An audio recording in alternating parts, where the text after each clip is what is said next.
Jean-Philippe Janssen s'avertit brutalement de la mort de son frère, « J'ai foutu une gifle au réceptionniste ».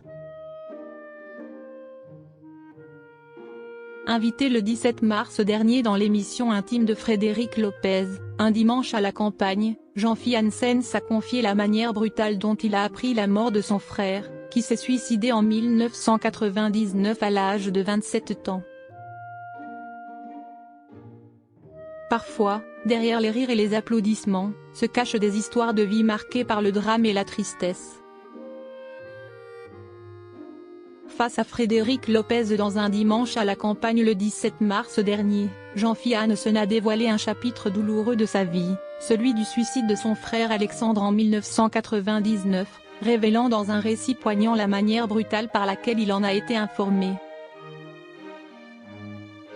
L'humoriste de 50 ans, à l'époque steward pour une compagnie aérienne, venait de terminer un vol et se dirigeait vers son hôtel à Nice.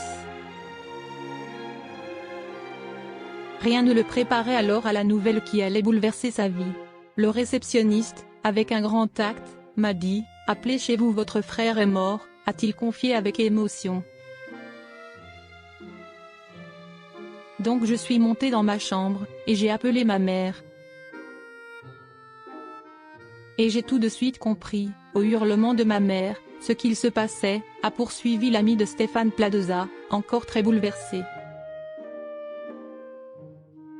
Revenant à la réalité, et face à l'insensibilité avec laquelle la nouvelle lui a été communiquée, l'humoriste ch'ti a alors eu une réaction viscérale, qu'il raconte avec un léger sourire aujourd'hui. Là, je suis descendu à la réception, j'ai foutu une gifle au réceptionniste. Je pense qu'il avait compris, il n'a même pas demandé d'explication. Mort du frère de Jean-Philippe Janssen, ça m'a rapproché de ma famille. La disparition tragique d'Alexandre, parti en laissant 2 enfants en bas âge, a eu un impact profond non seulement sur Jean-Philippe Janssen mais également sur l'ensemble de sa famille. Ça m'a rapproché de ma famille parce que ma nièce avait 6 mois et mon neveu avait 7 ans. Ils étaient très jeunes, a expliqué Jean-Philippe Janssen le 17 janvier dernier dans l'émission Ça commence aujourd'hui sur France 2.